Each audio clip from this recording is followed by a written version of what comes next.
on athlete development, and it could be a multi-pronged sport situation, but how do you see athlete development now compared to when we were growing up? Yeah, it's just getting way too specialized, in my opinion. And I think that's going to lead to, and I shouldn't even say think, it already has led to stress fractures in certain areas just from Mm. overexertion on certain areas. And look, travel baseball, travel basketball. I live in Louisville, Kentucky. There's over 6,000 travel baseball players in this city. There might be 20 that end up getting a college scholarship, but everyone's selling that dream, and now everyone's got to do it because everyone else is doing it. Well, your family's going to be different. What is up, everybody? Welcome back to another episode of the show, The Determined Society. I have with me today, guys, an NFL vet, 9-year NFL vet for the Buffalo Bills. He was a center. He is a Bills sportscaster now. He is an author of a book, Tackle What's Next, and a podcast of What's Next with Eric Wood. I have with me an amazing sports-minded guy. But the one thing that I really love about this gentleman, that I've been following him for about a year now, and I got to tell you, before we started recording, we were talking about how we appreciate both of each other's patience, because we've been trying to line this up for about a year. The one thing that struck me about Eric is his love for his family.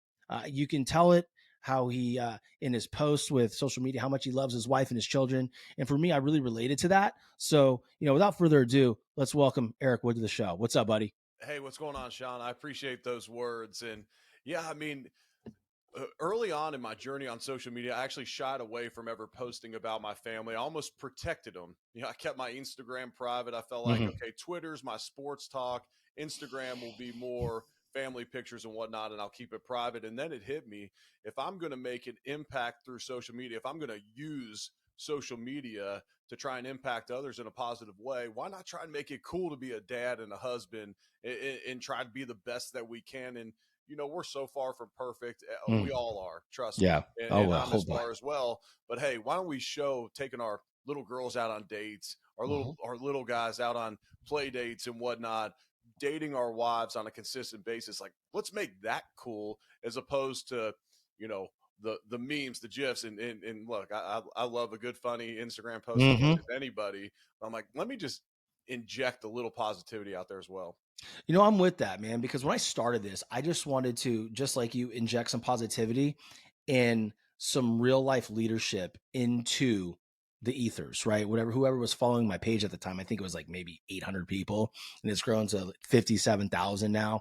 Is my main goal was to lead people down a path where they could get better. And I didn't want this to be a satire page. I didn't want this to be a conspiracy page. I didn't want to get into any of that. Actually, I poke a lot of fun at that stuff, right? In a lot of my episodes, I'll include a little satire. You might hear it here today. Who knows? But the biggest thing, like your point, is let's show these people that we're actually human beings, right? With feelings, and we have wives and we have children. And the coolest part about being a human being is the connections and the family members and friends that you have. Why not show it, right? Right. But I can tell you, there's times, man, there's times where I'll put stuff out there, and to your point, wanting to protect your family, is I've had random people get on my post and say, "Ooh, I love a man in uniform," and it was my 9-year-old son.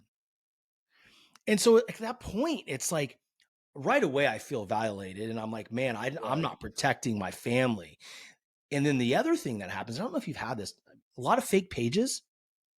Yep. It hasn't happened since I've been verified, but before that, dude, they would make 2 to 3 fake pages of me a week, and right there on the front was my kids and my wife. And so that's the risk we take. But to your point, the biggest compliment that I get, other than my show and the guests that I have on like yourself, is I show my real life. So Right. Yeah. And I'm the same way. And the way I try to protect them, and I actually got this from my wife, is, no school logos. I don't want people to know where our kids go to school. People around town are going to know that. That's fine. But, I just don't want to promote that out there. The one goofy thing that happened with me was and I didn't see it. A professional photographer friend of ours was following another professional photographer, and she noticed that her pictures were being used by somebody else to promote her own brand, and they were using our family. So they're using our family photos to promote their brand. One, like they took them, that's a lie. And then two, like they're just using my platform essentially and my Mm. cute kids and beautiful wife to promote themselves. So that was the only issue we've had with it. But you know, to your point, with all the bad, and you know, the internet is just full of you get the whole spectrum of people out there. But it's amazing. My audience has gone from so many 25 to 65-year-old males that follow sports, kind of that ESPN audience we Hmm. talk about all the time when I was working for the network. And now there's so many there's probably a majority of women that comment on all my stuff. And you know, I don't take value in comments and Sure. likes, but I try to appeal to those people because part of my brand is a social media platform. And so Yeah. it's Yeah. amazing how many women that appeals to, and then that broadens your audience. Well, you're handsome. All right. So, if I Well, I like your appreciate stuff. That's why I appreciate like your stuff, because you're handsome. So, it's funny that you mentioned that, because it leads into something that, I heard on the Burn with Ben Newman with you. When you come into the league in draft day, right, you have a couple options, and you talked about this. You could focus on the things that really, really matter. And like you did, was earning that second contract early, right? Or you can focus on being a social media brand. And right. to your point, Tom Brady didn't start his TB12 until he had 5 championships. So he came in with that resume of success. Um, at what point did you realize, like, okay, now it's time for me to shift into building this social media brand? Because one, I'm ready to, or I've already, had, the level of success to support what I'm doing now. You know, times have changed. I entered the league in 2009. Twitter came out, I believe, or it got hot in 2010. And Mhm. so, yeah, Facebook goes around. No one was worried about building a Facebook platform when Twitter came about. That gave you a voice, but we weren't worried about building a platform at all. My page, my account got over 100,000 followers because at one point the Bills released their injury report and they accidentally put my last name Wood as my injury. And so I retweeted it before anyone else saw it because I saw it first because it tagged me. And I said, this seems like an odd injury and I don't think this is accurate. Well, then just that one tweet got me a much bigger audience than maybe a lot of other offensive linemen at the league at the time. Yeah. But I wasn't worried about it at all. But I do realize times have changed. These guys that are coming out of college now into the NFL, they've had social media accounts since maybe they were even in junior high. So they're used to this world. They're used to that affirmation that comes from social media. We weren't used to that, so it didn't appeal to us as much. So Yeah. my thing is this. Yes, you might get paid to make a social media post. It can help your brand. It can help with investments. It can help with life after football based upon the platform you can get from social media. But if that's what you're worried about, you are going to be out of the NFL quickly. I Mm. always say the more you're worried about things outside of the NFL, the quicker you're going to get outside the NFL. It is a all-in business. There's very few that have transcendental talent, and you saw this in baseball, and I see it in football. If you're not all in, you're going to get passed up by the guys that truly want it. And so I'm always weary about the guys that are maybe too active on social media. I appreciate the guys nowadays that Mhm. hire it out. You know, Yeah. hire it out. Okay, I'll use Josh Allen as an example. Huge social media following, rarely post. Most of them are paid ads. And then last year, he started doing these pre-game hype videos. It's all done for him. The only Sure. thing that's ever coming from him is if one of his teammates tag him or if a buddy tags him, a lot Mhm. of times he'll repost it. And that's it. But Josh has got an enormous following because he is who he is. He's a down to earth, Yeah. genuine dude who plays his tail off every Sunday, and people want to follow a guy like that. And that's the thing. It's an example that people set.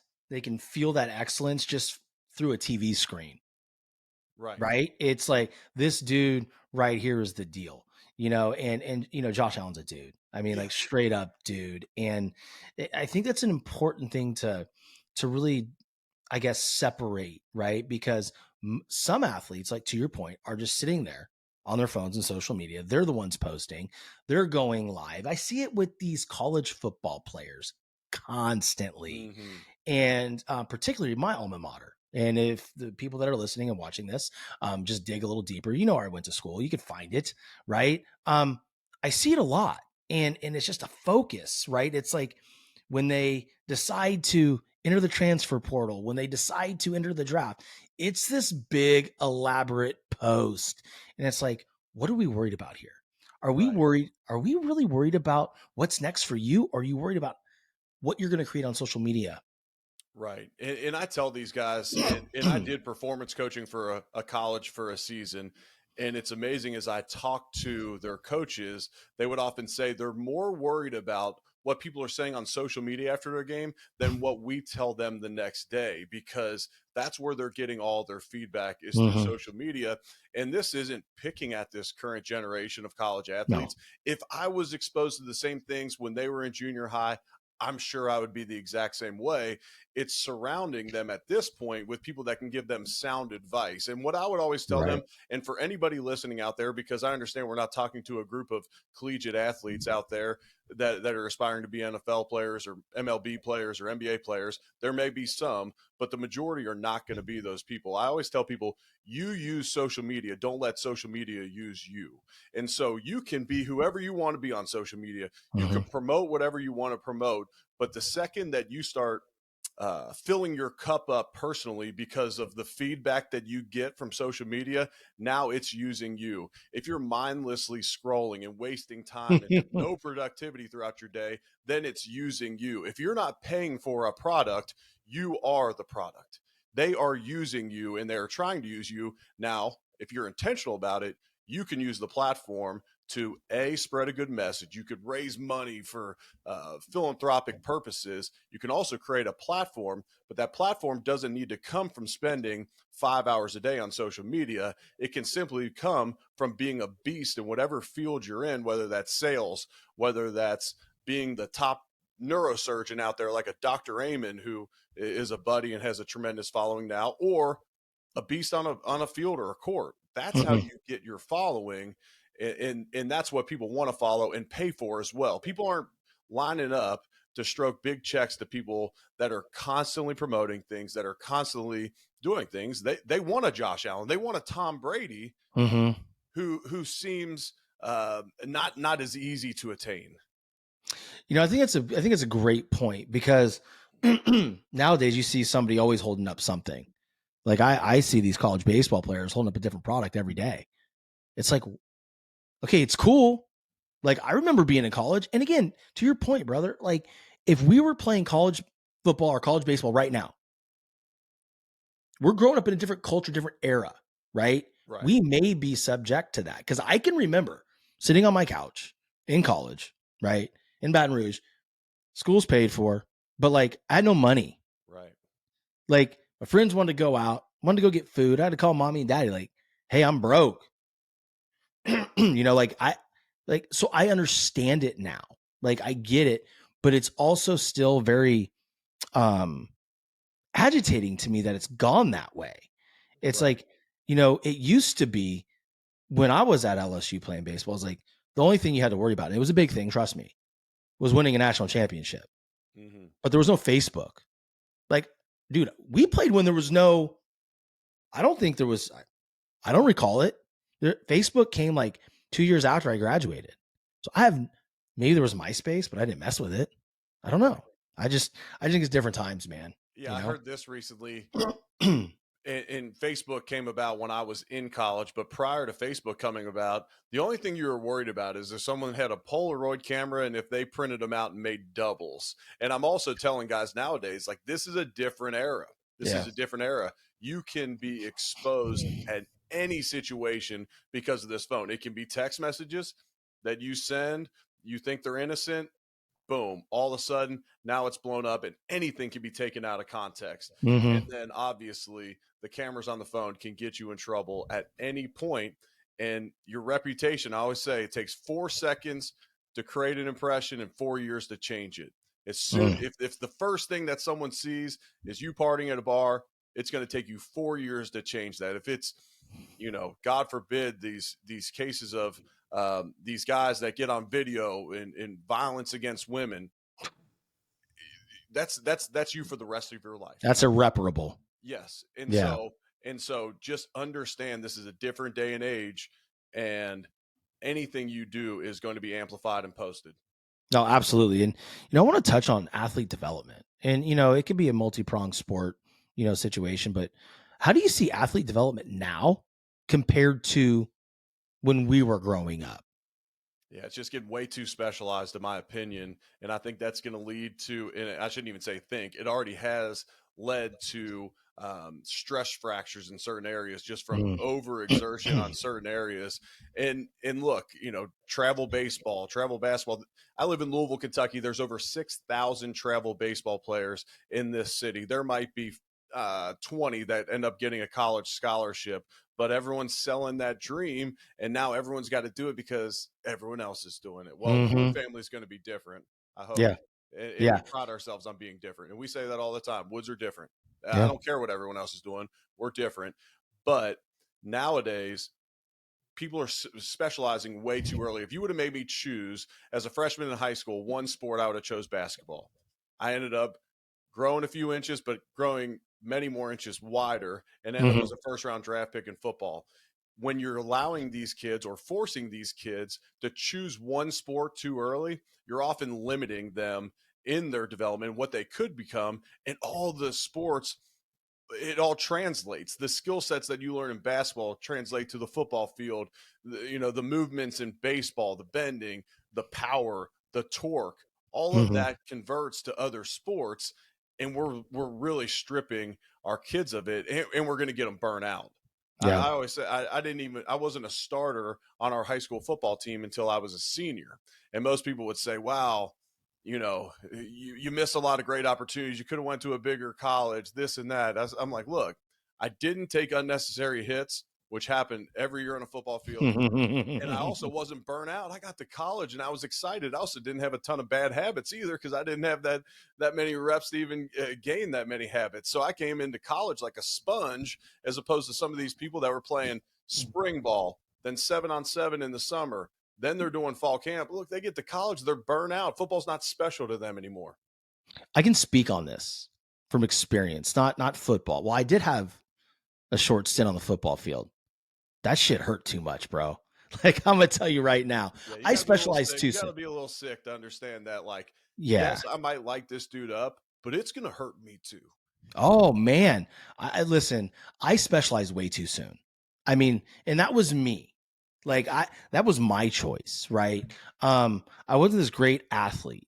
I was the kid that was getting season PE because I couldn't do a pull up. I couldn't run a mile or a super lap, what they call it. Mr. Dorn was my PE teacher, and he told my parents, "Your son will never amount to anything as an athlete." And I said, my response was, when my parents told me, I was like, "Well, we haven't had the baseball unit yet. What's he know?"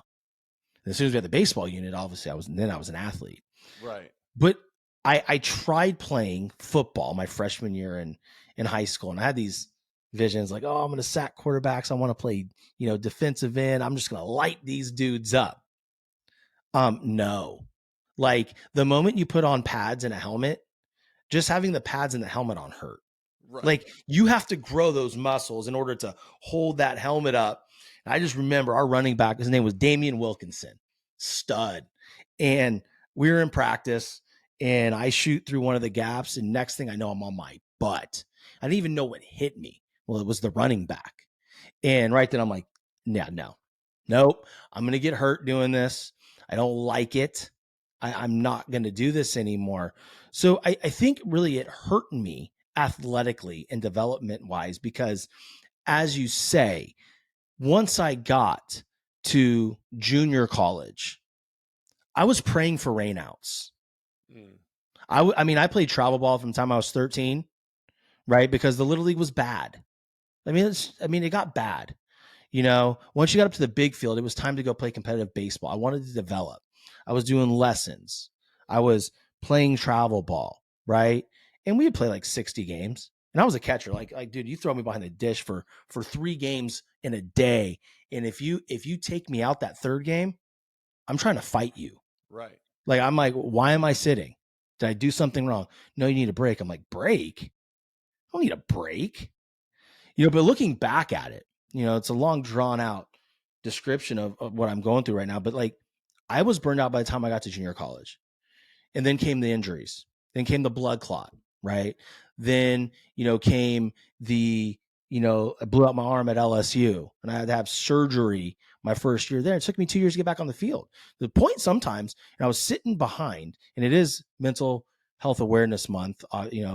Funny that we're talking about this. I remember catching bullpens in the fall, crying.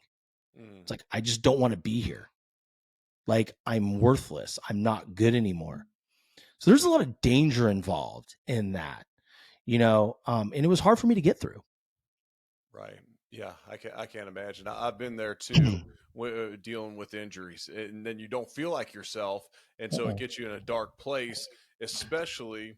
And I'm the exact same way. I'm assuming that's how you were as an 18 and 22-year-old. That's your identity. You're a baseball player. You went to LSU, top school in the country, to be a baseball player, and when you're not doing it correctly, the way you want to do it, now that puts you in a dark place because that was your identity. My first 4 years in the NFL, I do the Joe Theismann leg break my rookie year.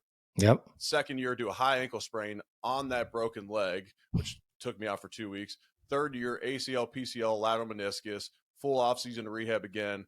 Fourth year, MCL sprain, missed 2 games.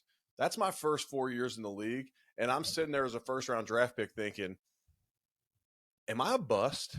Like, I know when I am playing, I'm playing okay. I'm not playing up to my standard because my entire offseason is rehab, not trying to get better. It's just trying to get back on the field. Yeah. But I'm sitting there thinking, I might be one of those busts. Like, then the Bills signed me to a contract extension. I play 52 straight games, which is the most for any active center in the NFL. I took a very playing time incentive-based contract, understanding that, look, if I'm on the field, I deserve to be top 3 paid in the league. If I'm not, then I don't. That's fine. I'm good with that.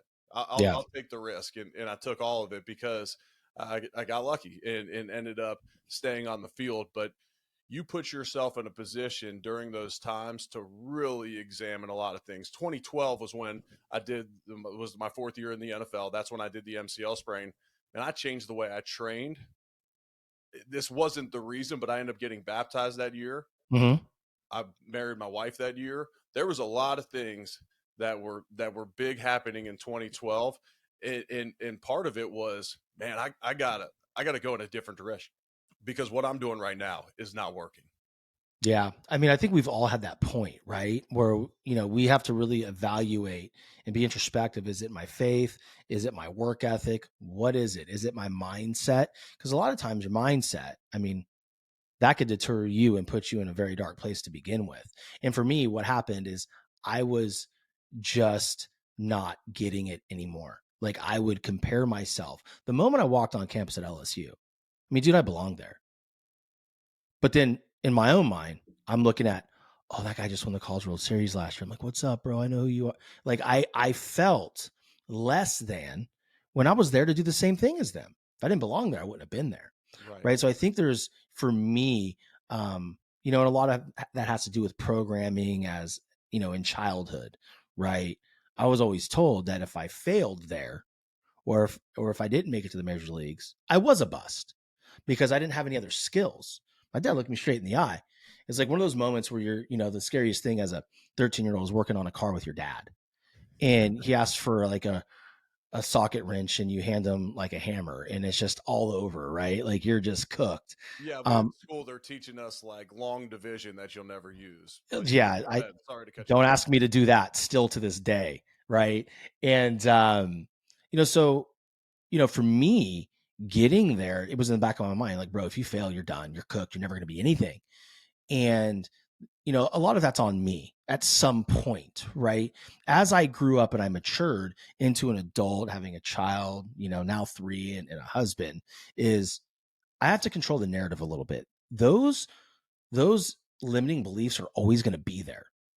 But what am I going to do with them, right? How do I take my skills, which back in the day, maybe my skills weren't going to translate to anything, right? Maybe my dad was right.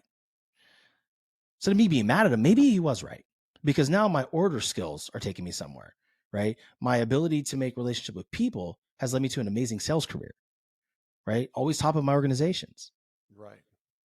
But back then, I was just thinking, man, I just sucked. And to your point, like when you say, what if I am a bust? Like to this day, and this is the hardest thing for me to admit, it, I look at myself as a bust on the baseball field, and that is tough to deal with. And I'll tell you why. I am not treated the same as some of those prolific athletes at LSU. People I played with sometimes don't even like respond to me. And it sucks, man, but it is what it is. It is what it is. And it's what you do with that. Like just like you said, it's what you do with that comment from your dad.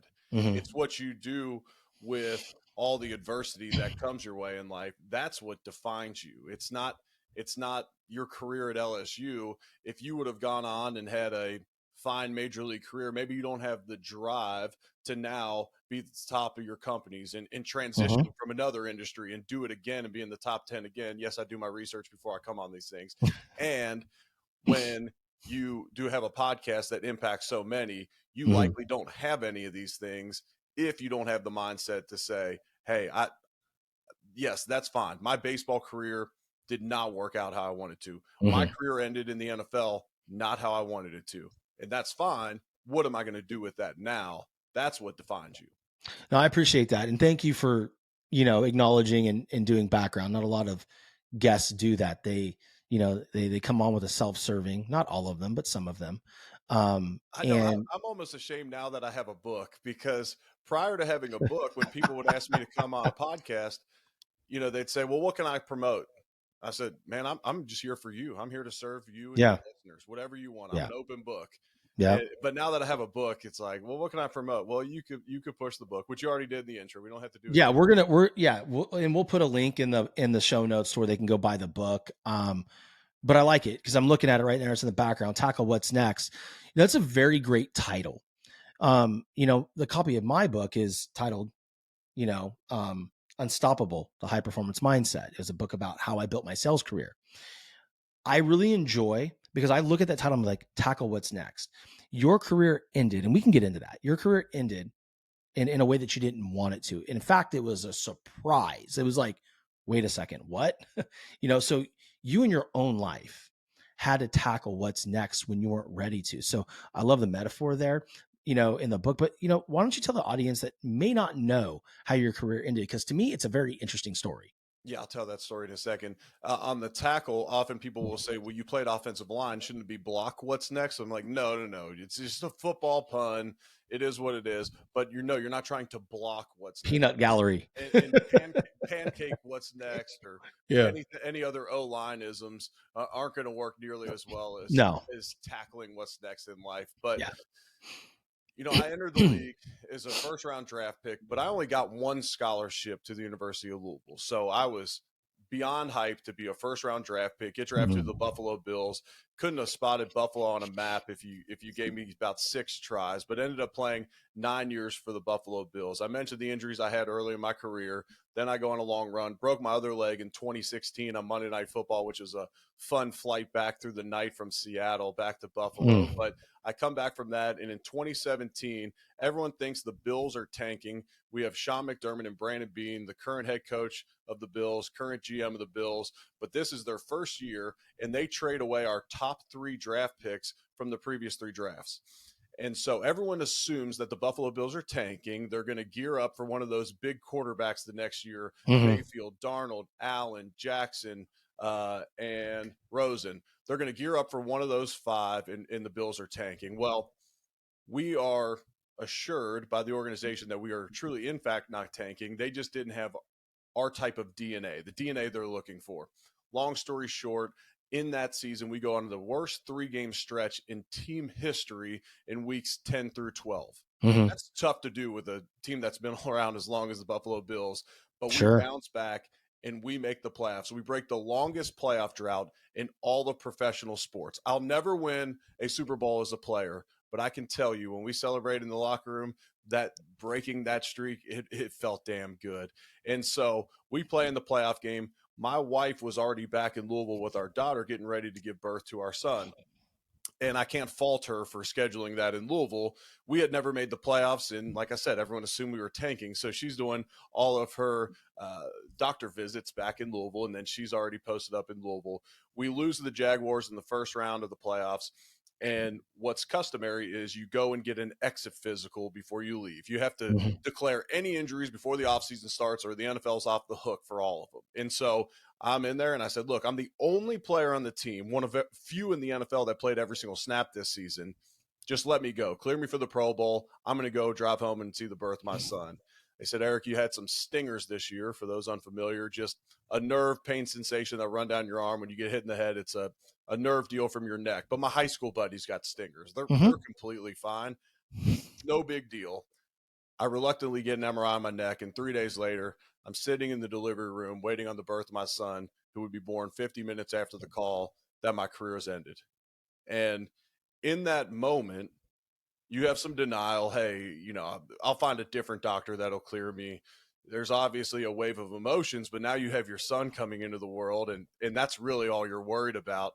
And so it took a little while to digest, but in the coming days, when you have to break the news to your family that we're not packing up and going to Orlando for the Pro Bowl, my career is over, and I had just signed a contract extension before the season.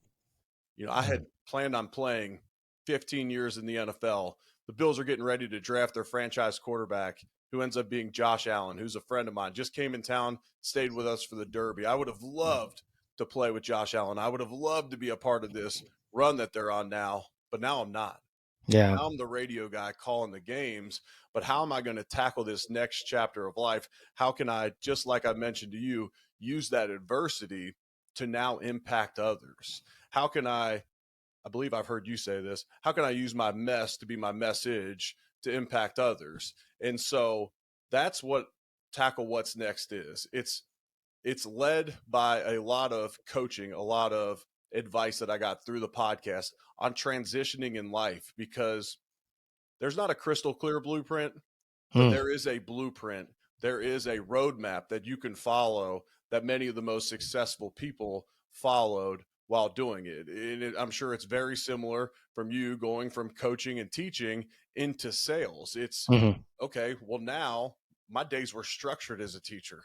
What's my schedule look like now? How am I going to control my mornings? I'm not rushing to school. I'm not going to practice or workouts before school. Okay, how am I going to manage my mornings?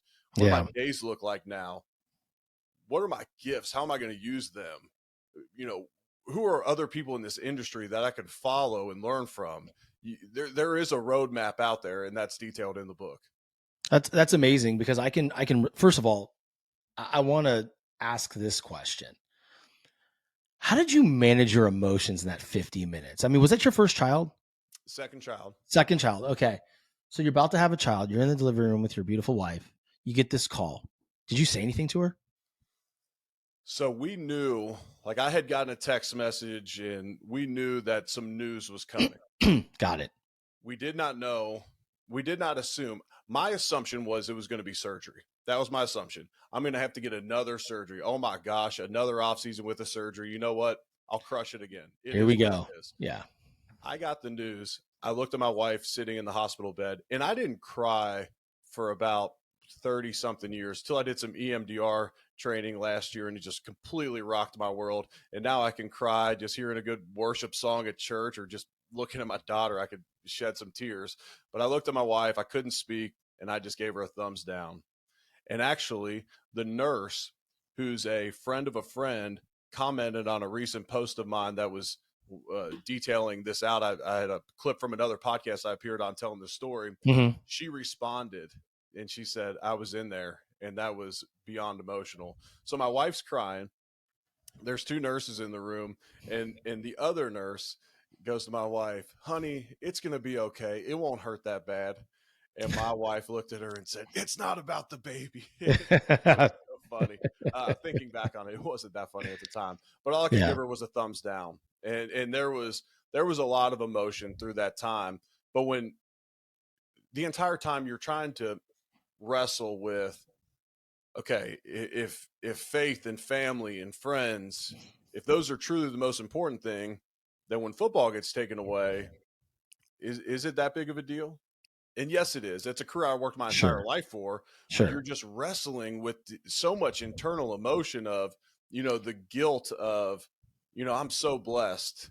And, I played longer than I should have, coming from a one scholarship offer going to college. Mm-hmm. Okay, why am I not satisfied with this? And to this day, I still am not. You intro me and say this is 9-year veteran Eric Wood. In my mind, it should have been 6 Pro Bowls. It should have been 15 years in the league, still playing. Yeah. Yeah. Oftentimes when I do speaking engagements in the fall, I'll say, in my mind, I shouldn't be here. The speech I should be preparing for this week is our locker room speech. That's, in my mind, that's where I'm at. But I get to be here now. Mm-hmm. God had different plans for my life. And this is not a doom and gloom podcast. There are so many blessings that came from my career ending.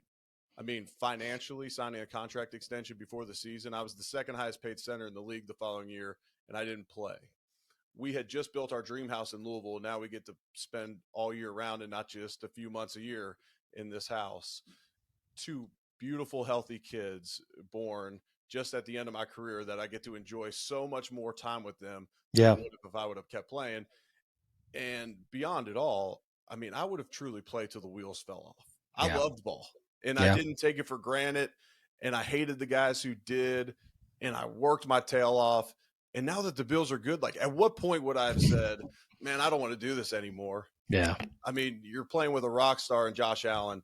The head coach and the GM are 2 of my really good friends. The ownership is incredible in Buffalo. Like, when would I have walked away? And so I just played till the wheels completely fell off.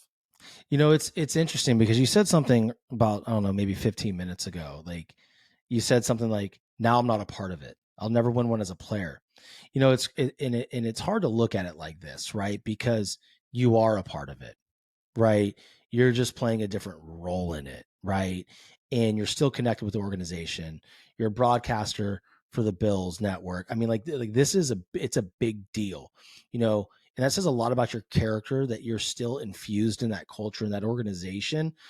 But to your point, man, it is hard. It is hard to look at it when you talk about faith, family, and friends is it. That's exactly all that matters. But when we're tested and got, we're put, some adversity on our lap, and we have to figure out how we're going to navigate that. Like, it's a real thing. Like, yes, faith, family, and friends, that's truly what matters, right? But also our career, it also matters. And, I can remember when my career ended in college. It wasn't, anything like you. It was just pretty uneventful. It was 18 at bats my senior year, and 22 appearances behind the plate after I rehabbed for 2 years, and finally got on the field when my coach said I'd never play. I'm like, I'm a failure. Or I could think of, I proved him wrong 18 times in the batter's box and 22 times behind the dish. He said never. He said never. I walked into that year as a 6th string player. I ended up being the backup. Is it a success? Not in my mind, right? To me, like, I'm 44. My career should have ended 4 years ago. I get that. The concept's in your book, though, right? And you talk about, how do you implement, right? There's a roadmap in there. I think the great answer is, and I haven't read your book and I need to get one, I want to read it, is you take the same things that you did as an athlete and you implement them into your adult big boy life. If you don't have scheduled workouts in the morning, get up and go do them, right? If you plan your workouts, plan your work day, right? Like, all these things that we learn as an athlete is super important for us to move forward in our life. And to your point, tackle what's next. We have to use those things, man, because if we don't, then you're not where you're at. Right. Right. And that's detailed in there, and I won't spoil it all, but it starts off with examining your gifts. If you're a baseball player, you have to examine your gifts. If you're a pitcher, know your strengths and weaknesses and play to them. As you step out of sports, as you make any type of transition in life, okay, what's my skill set and how can I use it? If you don't understand what your gifts are, ask somebody else, because oftentimes people recognize your gifts more than you can recognize them yourself, especially if you're tougher on yourself. And it just goes through many different stories, examples, being coachable. Any type of transition in life, you need to be coachable. And there's life coaches, there's executive coaches, but then there's also your boss if you're not stepping out as an entrepreneur. Mm-hmm. There is people that are further along that you can truly learn from. Now, when you're in sports, being coachable, that's one of the greatest assets that you can have. If you want to stick around in the NFL, don't repeat mistakes. As soon as you start repeating mistakes in the NFL, you are gone. I promise. Mm-hmm. You're just gone. And so there's many of those detailed out in the book. That's impactful, man. Know your gifts, right? And a lot of times when you see, sometimes you have to ask others. It's funny because when I decided I wanted to do a podcast that is now a TV show as well, is I didn't know what my brand was. I didn't know who I was. I still hadn't figured it out, right? And I did something very risky. An acquaintance of mine, Natalie, she goes, I want you to post a photo of you on your stories. And I want you to say, what's the first word that comes to mind when you see me? Or when you look at this picture? That was scary for me. Right. Almost, I mean, it was scarier than flipping the camera around the first time and putting a video out on like social media. I'm like I look back, I'm like, ugh, like, wow, that was bad. Today it's a lot different, right? I've practiced. I won't say I haven't perfected it by any stretch of the imagination, but I've worked at it. And it was right after I completed multiple rounds of 75, right? And excuse me, about more than half of the responses were determination,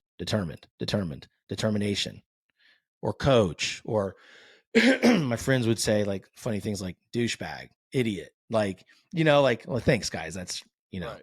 text me with that. This is useless. But no, man. So like, I didn't know. And I sat there and I looked at it, I'm like, determined. Okay. I can see that. But what am I going to do with it? And I sat there and I'm just like struggling with it. Like, what do I want out of life? Just like as a whole, what do I want for people, not from them, but for them? And I was like, I just want to wake up in a determined society where people just get up, put their best on, and go out there and chase their dang dreams.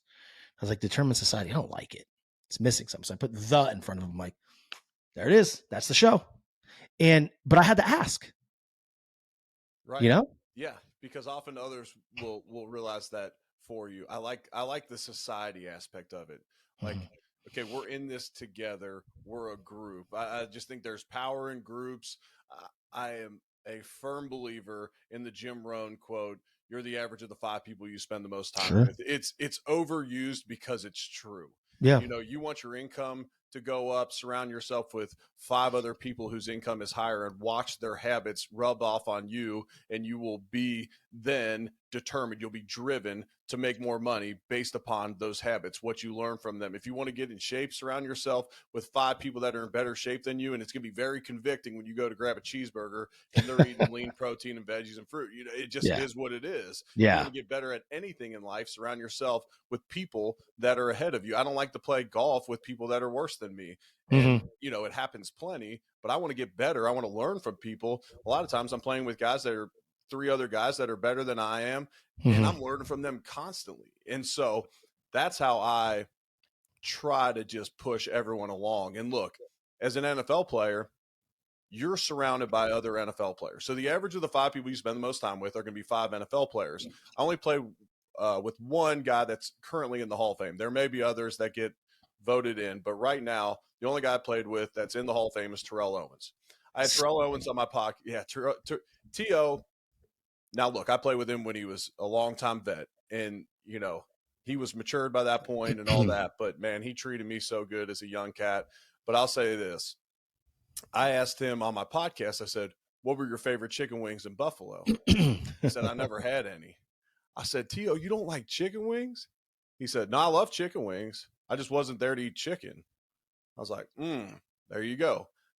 That's a different mindset. Okay, so there's a difference between just surrounding yourself with 5 guys in the league and surrounding yourself with a Hall of Famer, because T.O. is going to make you feel real bad about your body real quick because he is jacked and lean. Still.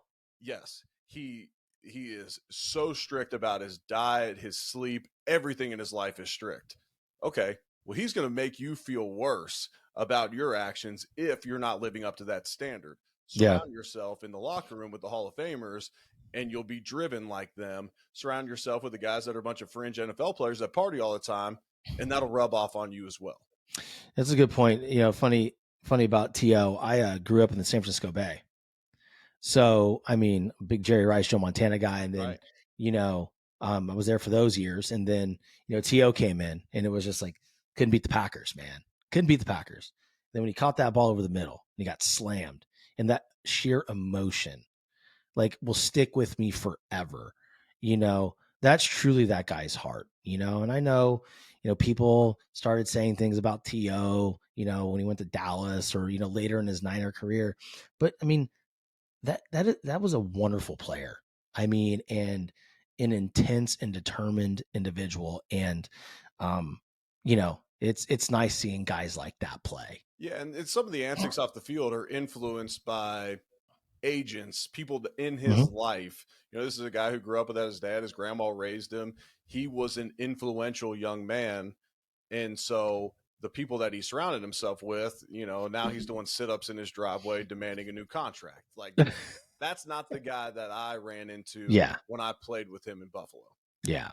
I mean, that again, you're talking about influence, and that just goes along with the 5 people that surround you. Yep. Right.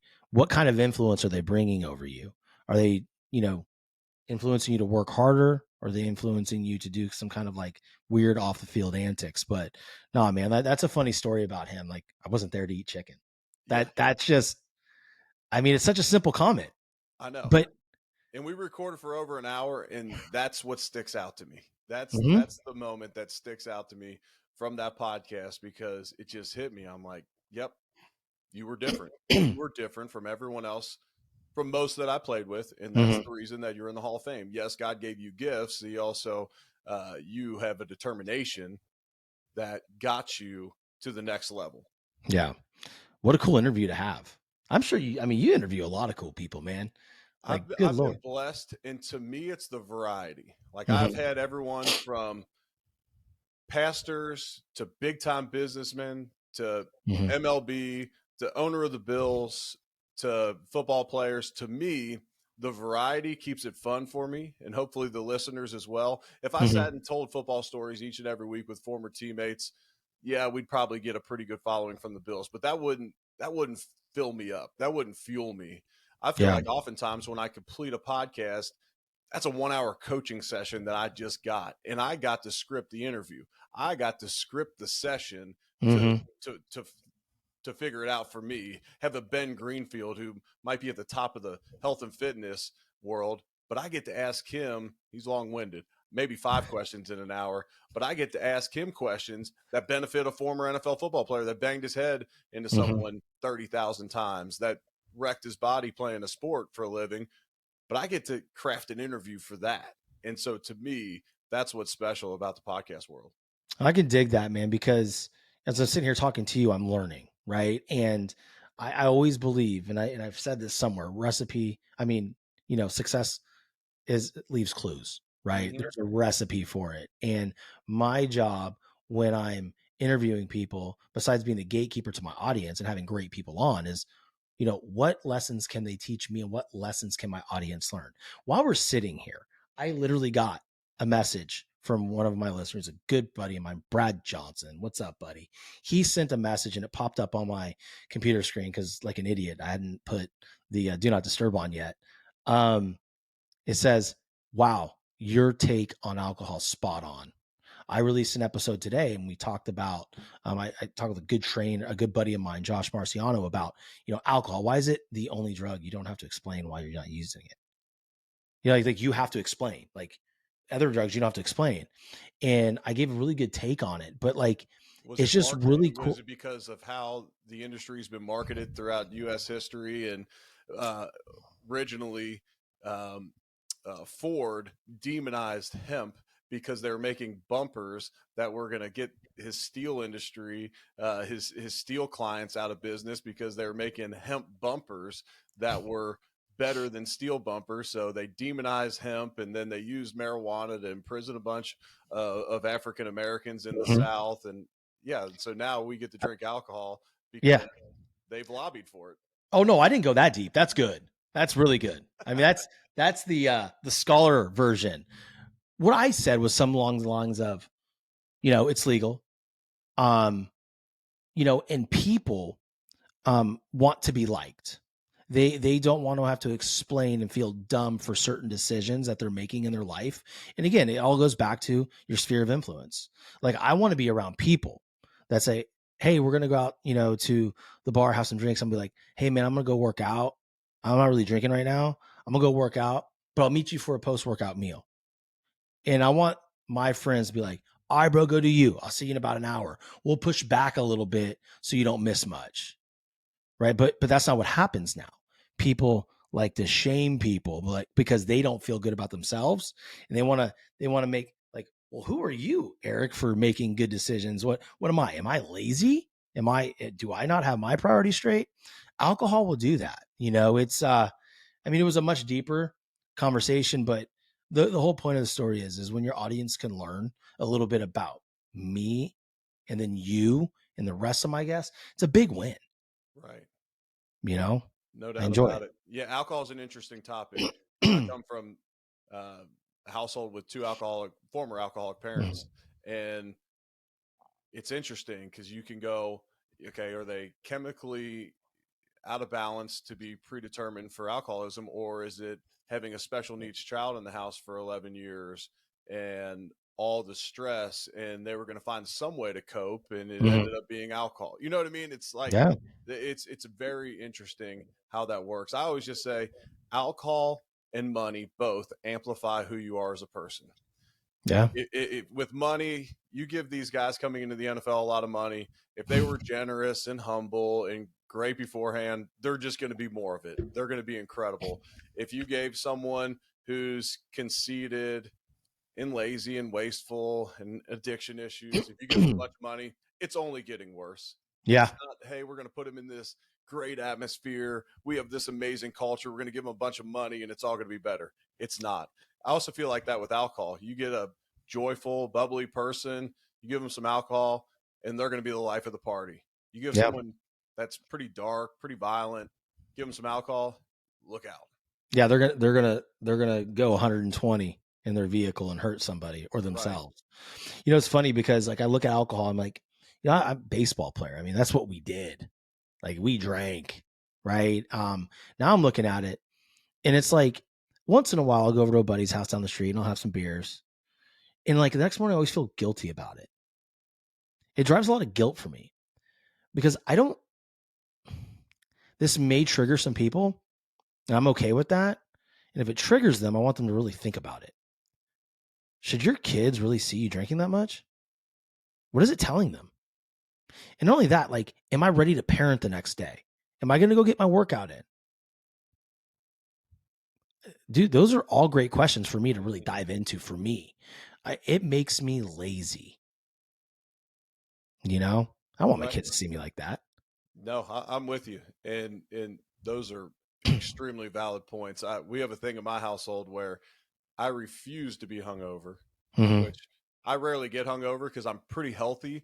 So when I do have some drinks, it doesn't just like wreck me the next morning. Yeah. But my wife's always like, you're super dad anytime you've been drinking, because in your mind, you like, I will deal with that anxiety if I'm not. If I slept in, if I was a piece of crap the next morning, if I didn't get up, get a workout in, get the sauna, be in my office reading the Bible, like, then that anxiety is going to hit because I'm not living to who I am. Yeah. Yeah. That's very important, for people to really understand that aspect of it. It's not just as simple as like, well, today's just going to be a cash. Like, no, dude. Like, no, if it's taking you out of your standard of who you are as a person, then really look at it, limit it. So that way you can be functional the next day. Right. And then ask yourself, if you've had 5 or 6, but you need to push the 7, 8, what are you hiding? What are you running from? Right. What are you masking? And so for me, that was the take on the alcohol. So, but look, man, I appreciate you, dude. And this has been an amazing conversation. I'm not surprised. It's been a very authentic and, like, just, value add for the audience. With that being said, you mentioned a couple times that you've done, some speaking and some executive coaching. I have a lot of listeners who are entrepreneurs and, some coaches for some sports teams at a higher level. Are they able to book you for certain events like that? And how would they go about doing that? Yeah, absolutely. Go to ericwoodmedia.com and you can reach out through there. I'd be honored to speak. I enjoy it. I limit the amount of times I do it. So when Mm-hmm. I do commit, I'm all in. I protect my schedule. I got young kids. I work pretty hard in the fall, doing media work, covering football. But I'll say this: I enjoy using my platform now. And look, if you would have asked my wife when I was playing in the NFL, like, what's Eric like to do? And she would say, sit around with his buddies and talk. And that's kind Yeah. of how I feel about those speaking gigs. I get to Yeah. talk with people, I get to pour into people. And, for me, it is fulfilling to be able to do that. I've heard it say you're most powerfully positioned to impact those in a position that you once were. And so for me, especially going back and talking to sports teams, but even in the business world, because there's so many applicable traits between business and sports, us athletes, we admire businessmen and women. We Mm-hmm. admire musical artists. And it's amazing because you play a game with a ball for a living, how many of them admire you as well, if you can communicate those transferable traits.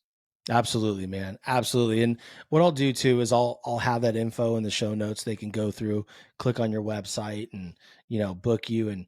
But dude, man, I just really appreciate you. And thank you so much for coming on the show. Like I said before, guys, before we were recording, it's like a year in the making. It is. Um, my schedule, his schedule. We both have, families, and I'm just grateful that we got to do it. And the timing was perfect. And I think the conversation was better now than it would have been a year ago. So I can live with that. Yeah, no doubt about it. And what's great about you is as soon as I said, "Hey, brother, your Calendly doesn't work for me. It's all in the evenings," we made it happen the next day. That's the type of dudes we are. We're gonna We, get it done when we put our yeah, I mind mean, to hey, it. we're not here just for show, right? We're like, if we can make something work, we're going to make it work. And that is a lesson to everybody watching or listening. If you truly want to do something and somebody else comes at you and says, or comes to you and says, hey, this doesn't work for me, find a way.